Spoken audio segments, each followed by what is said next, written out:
તમને લોકોને એવું લાગે છે કે મેં મારા બાપનું નથી જોયું, પણ યાર અમે લોકો ઘરમાં એવો માહોલ તો બાંધો કે દીકરી તમને પ્રેમથી કહી શકે.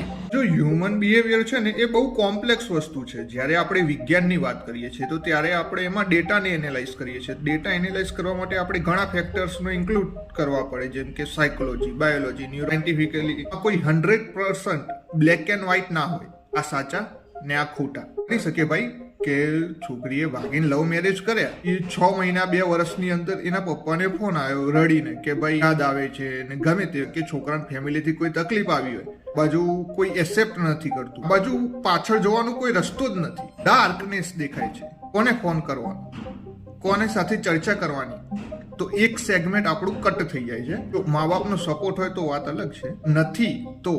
અને હા, અમુક વાર અરેન્જ મેરેજમાં પણ પ્રોબ્લેમો આવે છે ભાઈ. તો હ્યુમન બિહેવિયર 100% રાઈટ અને રોંગ વેમાં નથી ચાલવાનું ઓર્ડરમાં ભાઈ. એકના પર્સનાલિટી ડિફરન્સીસ આવે છે, ઘણું બધું આવે છે.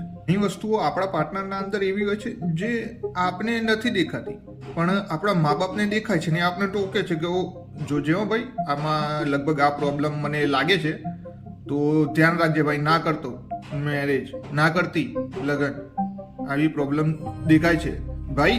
એક્સપિરિયન્સનો ફરક છે ભાઈ. 20 વર્ષ વધારે, હા સમટાઈમ્સ એક્સપિરિયન્સ બોલી જાય છે. હરેક વખત સાચા નહીં હોય, પણ અમુક વાર બની શકે સાચા પણ હોય. એ નથી કે 100% મા બાપ એ ખોટા હોઈ શકે, એવું એ નથી 100% આપણે પણ સાચા હોઈ શકીએ. હા, લોકોને ભાઈ પોતાના જીવનસાથી પસંદગી કરવાની ફૂલ ફ્રીડમ છે.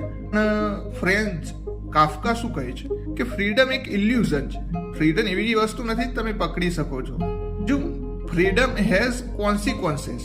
એ સોનબર્ગ કહે છે કે ફ્રીડમ ટુ ચૂઝ છે, ફ્રીડમની સાથે જે કોન્સિક્વન્સીસ છે એનાથી તમે ફ્રી નથી.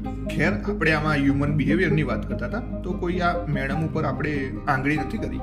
હ્યુમન બિહેવિયર છે એના ઉપર આપણે વાત કરી.